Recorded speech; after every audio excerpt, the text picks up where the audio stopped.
살리는 경험은 반드시 필요합니다. 살리는 경험은 반드시 필요합니다라는 제목으로 하나님 말씀 증거하도록 하겠습니다. 오늘 5절을 보니까 지혜를 얻으며 명철을 얻으라 이렇게 말하고 있습니다. 히브리 말에는요 평행법이라는 게 있는데 이건 이런 겁니다.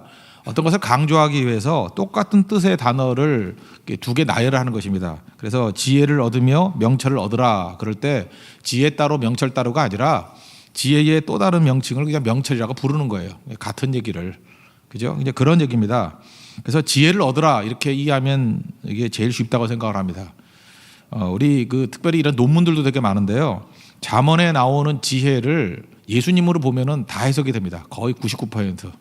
그래서 여기 나오는 지혜는 인격자 예수님이다 이렇게 해석하는 것이 우리 신약의 백성들은 쉽게 이해할 수 있다고 생각을 합니다. 지혜를 얻으라 무슨 얘기입니까?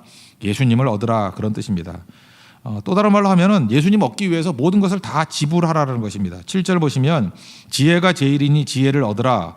내가 얻은 모든 것을 가지고 명철을 얻을지니라. 그러니까 모든 값을 다 지불해서라도 지혜를 붙들라는 거예요. 예수님 붙들라는 거죠. 손해를 감수하고라도 예수님 붙드는 것, 지혜 붙드는 것 그게 중요하다는 것입니다. 4절을 보시면 아버지가 내게 가르쳐 이르기를 내 말을 내 마음에 두라. 내 명령을 지키라. 그리하면 살리라.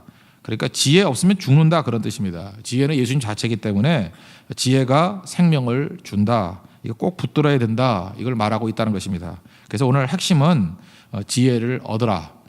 그러면 지혜를 얻게 될 때 나타나는 유익이 뭐냐? 이제 크게 보면 두 가지를 살피겠습니다. 첫째는 보호하고 우리를 살린다는 것입니다.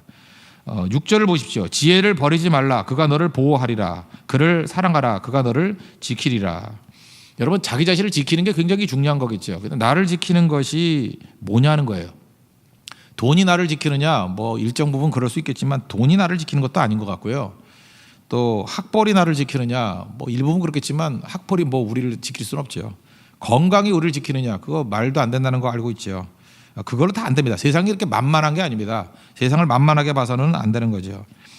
그 부자 동네 어떤 아이 이야기인데 인터뷰했던 이야기입니다. 스토리인데 초등학교 2학년이에요. 제가 그냥 그대로 읽어드릴게요. 그 애가 이제 인터뷰를 할 때 이래요. 저는요 시험을 보면은 그 초등학교인데 영어는 100점이고 수학은 한두 개 틀린대요. 그러니까 얘 모범생이고 공부 잘하는 애고 환경도 좋은 애입니다. 그러고 난 다음에 두 번째 인터뷰입니다. 이제 그렇게 해서 시험 봤대요. 근데 진짜 한두 개 틀렸대요. 영어는 다 맞고 수학은 진짜 한두 개 틀렸대요.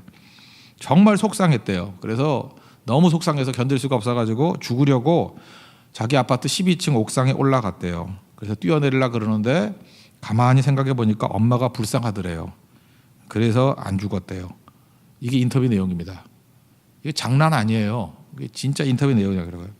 시간이 가면 갈수록 이 마음이 다 무너지고 있다는 것입니다. 이 아이 겉으로 볼 때 모범생이고 환경 좋고 부잣집 아들이고 공부 잘하는 애고 다 갖췄다고요.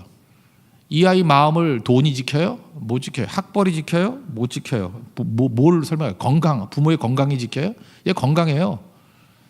이 마음이 무너진 거거든요. 그 안에 지혜 대신 예수님 없으면은 이렇게 무너지게 된다는 것입니다. 이 마음의 중압감 또는 뭐 경쟁 이런 거 휘말려 가지고 못 견디더라는 거예요. 무엇이 우리를 지키는 것입니까? 지혜가 지킨다는 거예요. 지혜가. 예수님이 우리를 지키는 것이다. 다른 것으로는 우리를 보호할 수 없다라는 것입니다. 1967년도에 어떤 스웨덴의 남녀가 결혼했습니다. 결혼해서 그 다음에 아이를 낳았어요. 68년도에 딸을 낳았는데 이 딸아이가 이제 기형이 나온 거예요. 두 팔은 없고 오른쪽 다리만 있고 왼쪽 다리도 반은 없어요.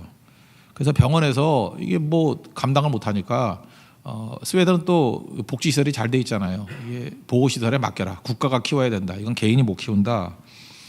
며칠 좀 생각해 보고요. 그래서 기도했답니다. 내린 결론이 뭐예요? 그 부모가. 이건 하나님이 주신 선물이라는 거예요. 그리고 이런 어려운 아이에게 진짜 필요한 것은 부모라는 거예요. 이 아이에게 부모가 필요하죠. 수용시설에서 뭐 아무리 좋은 보호막이 있다 할지라도 부모를 대신할 수 없잖아요. 이 아이에게는 부모가 필요하다. 데려다가 정말 지혜로 양육했습니다. 예수님으로 양육했다라는 거예요. 그랬더니 처음에는 이 사람들 마음이 막 흔들렸다는 거예요. 여러분도 그러지 않겠습니까? 이게 뭐 자녀를 낳는데 어려움 당하거나 우리 가정 가운데 어려움이 있을 때는 마음이 막 요동이 치잖아요. 그런데 그 안에 지혜가 있는 사람은요, 그 요동치는 곳에서 충격에서 금방 돌아옵니다. 근데 그 돌아오는데 너무 오래 걸리는 사람이 있어요. 제가 볼 때 이 장애인 하나 태어나가지고 10년 헤매는 가정도 봤어요. 10년이 뭐 더 그럴 수도 있죠. 그런데 믿음이 있으니까, 그죠? 예수님이 계시니까 금방 돌아오더라는 거예요. 누군지 알죠? 레나 마리아. 우리나라도 오지 않았습니까? 근데 그 아버지가 이 아이를 데려다가 이제 지혜로 양육한 거예요. 생명으로 양육한 거예요. 이 발 하나밖에 없는데 그걸로 글씨를 써요. 오른 발가락에다가 펜을 꽂아가지고 글씨를 써요. 더 기겁하는 건 피아노를 쳐요. 여러분 지금 피아노 못 치는 분들 꽤 계시죠? 우리 어떤 때 새벽 기도 때 피아노 없이도 했던 적이 있잖아요. 발로 쳐요, 발로. 뜨개질을 해요. 뜨개질을. 그리고 왜 서양 애가 젓가락질을 하는지 모르지만 발가락으로 젓가락질을 해서 국수를 먹어요. 자수를 놔요, 자수. 거기다가 제가 제일 자존심 상한 건 수영을 해요. 수영을 해요. 그래서 장애인 올림픽에 나가서 금 4개를 땄어요. 그리고 성악 음대에 가가지고요 노래를 배웠어요. 성악을 했어요. 그래서 찬양으로도 많이 하잖아요. 우리나라에 와서도 찬양했던 거 기억나시죠? 그런 사람이에요. 자기가 이렇게 회복됐던 이유가 뭐냐, 장애를 극복했던 이유가 뭐냐 그랬더니 첫째 하나님이 나를 사랑하셨다. 두 번째 부모님이 나를 사랑하셨다. 그 세 번째는 자기 나라 스웨덴이 자기 조국이었기 때문이다. 뭐 나라 자랑도 하고 그러더라고요. 근데 제일 중요한 건 이 부모겠죠. 부모 속에 지혜가 있는 거예요. 지혜. 그 지혜의 파워가 가장 열악해 보이는 이 아이 속에서 이런 아름다운 것을 다 끄집어내잖아요. 이 부모의 지혜예요, 지혜.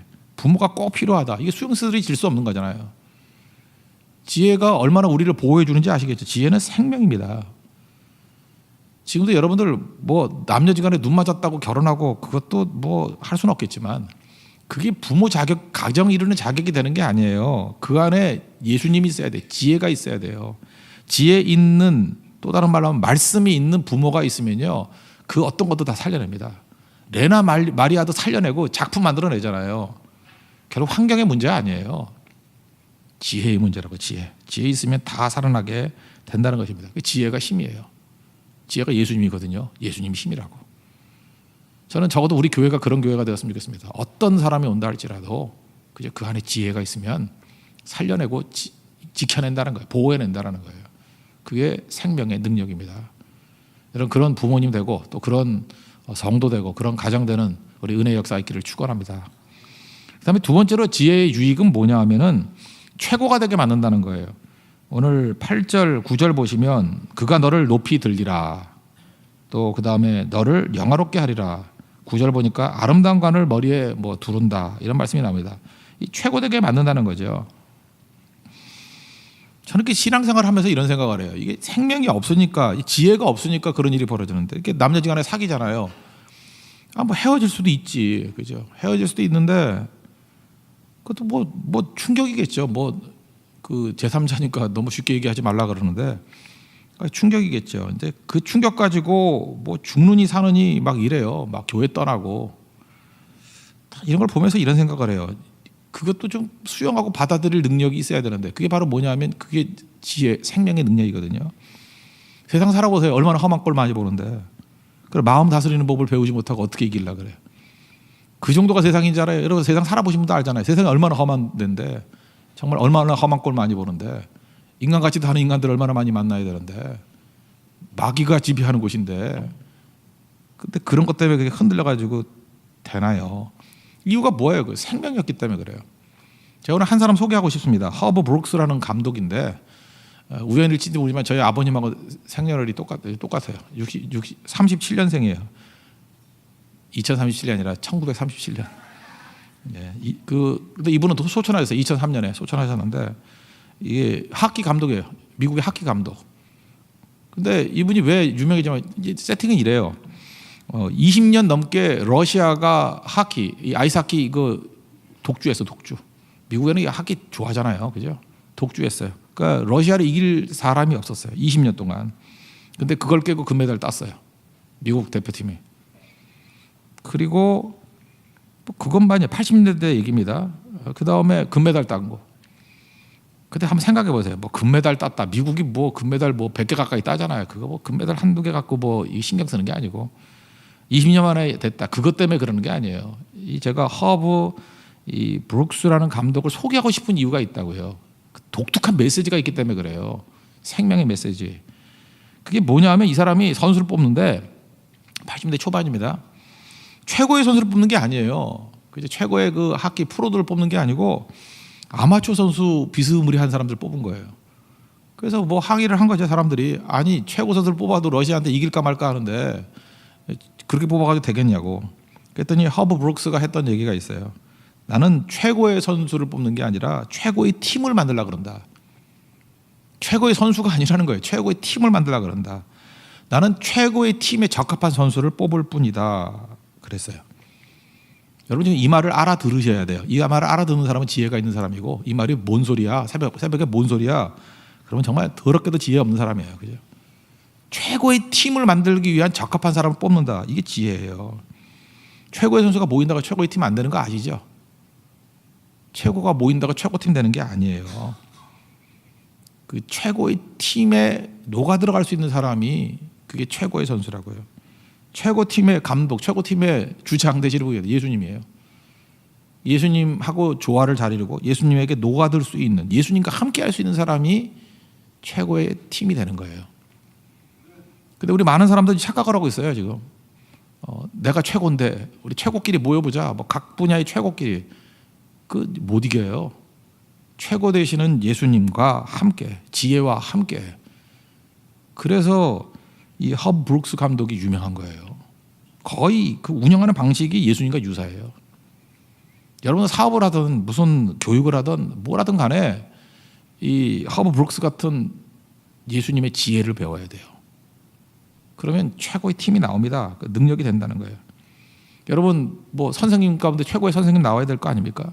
그럼 예수님 지혜와 함께 가는 걸 배워야 돼요. 저도 뭐 최고의 목사가 되고 싶지 않습니까? 그럼 최고의 목사가 뭐예요? 예수님과 함께 가는 것을 배우는 교회예요. 그럼 최고의 사역자가 될 수 있겠죠. 최고의 엄마가 되는 방법이 뭐예요? 새벽마다 엎어져 자는 게 아니고 지혜 대신 예수님과 함께 나갈 줄 아는 그런 교육을 시키는 엄마, 그런 아내, 그게 최고의 아내가 되겠죠. 뭐 더 설명 안 하겠습니다. 최고가 되십시오. 최고는 예수님과 함께해요. 최고는 지혜와 함께. 이 허브 브룩스 같은 각 분야에 최고를 키울 수 있는 하나님의 종들이 나오는 축복이 임하기를 바랍니다. 그럼 이제 마지막 한 가지만 더 살피겠습니다. 우리가 지혜를 받았으면 이제 해야 될 일이 뭐냐? 지혜를 흘려 보내야 된다는 거예요. 다시 말해서 이렇게 수직적인 전파가 또 필요하다는 거예요. 자녀들에게. 여기 3절을 보니까 이렇게 나오죠. 나도 내 아버지에게 아들이었으며, 뭐 당연하지 뭐 이건 뻔한 얘기를 하고 있어요. 내 어머니 보기에 유약한 아들 외아들이었노라. 이게 누가 쓴 성경이에요? 솔로몬이죠. 솔로몬이 어린 시절을 어떻게 보냈을까 상상해 보셨습니까? 굉장히 어렵게 보냈을 거예요. 그 엄마가 누구예요? 기구한 운명의 밧세바예요. 여러분 밧세바 좋아요? 나는 아직까지 여자 중에 밧세바라는 이름 갖고 있는 줄 못 봤어요. 밧세바 별로 안 좋아하는 것 같아요. 근데 왕비가 됐어요. 그때 첫째 아이는 하나님께서 징벌로 죽었잖아요. 죽고 둘째 태어난 게 솔로몬이에요. 솔로몬이 그 다윗의 아들 많은 가운데 제가 볼 때는 왕이 되기에 가장 조건이 나쁜 왕자예요. 그렇지 않아요? 밧세바 아들이라니까요. 여러 왕자들이 있는데 그래도 엄마들이 나름대로 뭐 괜찮았을 거 아니에요. 뭐 왕족들일 거고. 가장 조건이 나쁜 거죠. 엄마가 이상해. 엄마가 이상하잖아요. 엄마가 어떤 사람이에요? 스캔들의 주인공이에요. 온 나라를 뒤집어 놓을 만큼 스캔들의 주인공.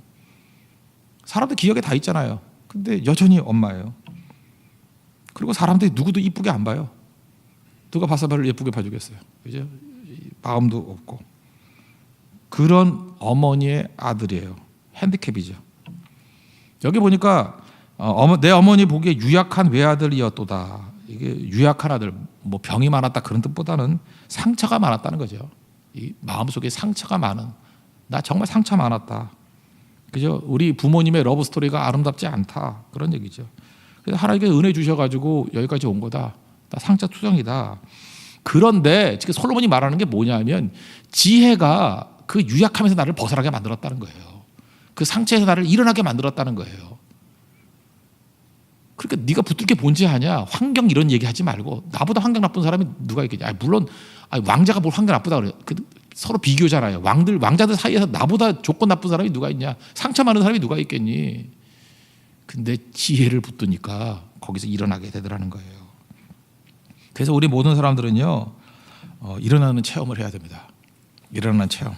이건 정말 중요한 거예요.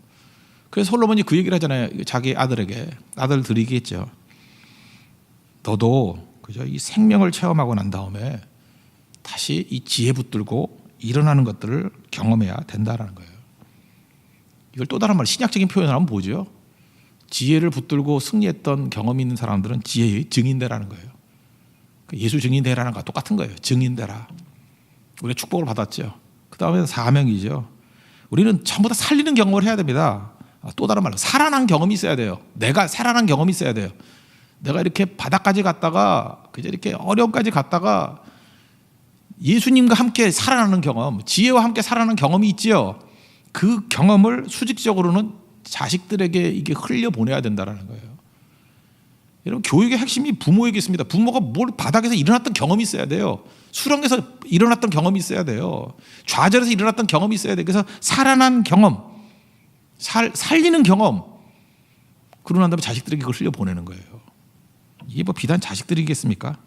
어떤 때는 우리 가족들에게, 또 친구들에게, 공동체에게 흘려보내는 거, 흘러넘치, 오버플로우, 넘쳐서 흐르는 거죠. 그게 성도의 삶이라는 것입니다. 아까 4절 하반절을 보잖아요. 그러면 살리라. 이 살아난 경험이에요. 이게 우리에게 꼭 필요한 것입니다. 우리 교회가 이런 생명 체험이 우리 자녀들에게, 또 우리 주변에 있는 공동체에게, 또 우리 교회 밖에 있는 많은 사람들에게 흘러 넘치는 우리 승리의 역사가 있기를 바랍니다. 지혜를 얻으라. 지혜 붙드십시오. 예수님 붙드십시오. 예수님 외에는 우리에게 소망이 없습니다. 예수님 붙들어야 정리하면 보호하고 살아나고요. 예수님 붙들어야 최고가 되고요. 예수님을 흘려보내면 주변이 다 살아난다는 거예요. 예수님 때문에 모든 것들을 다 살릴 수 있는 하나님의 능력이 종되기를 축원합니다. 자리에서 일어나겠습니다. 이 땅에 돈 가서 남과 북 찾아가겠습니다. 성령의 새바람.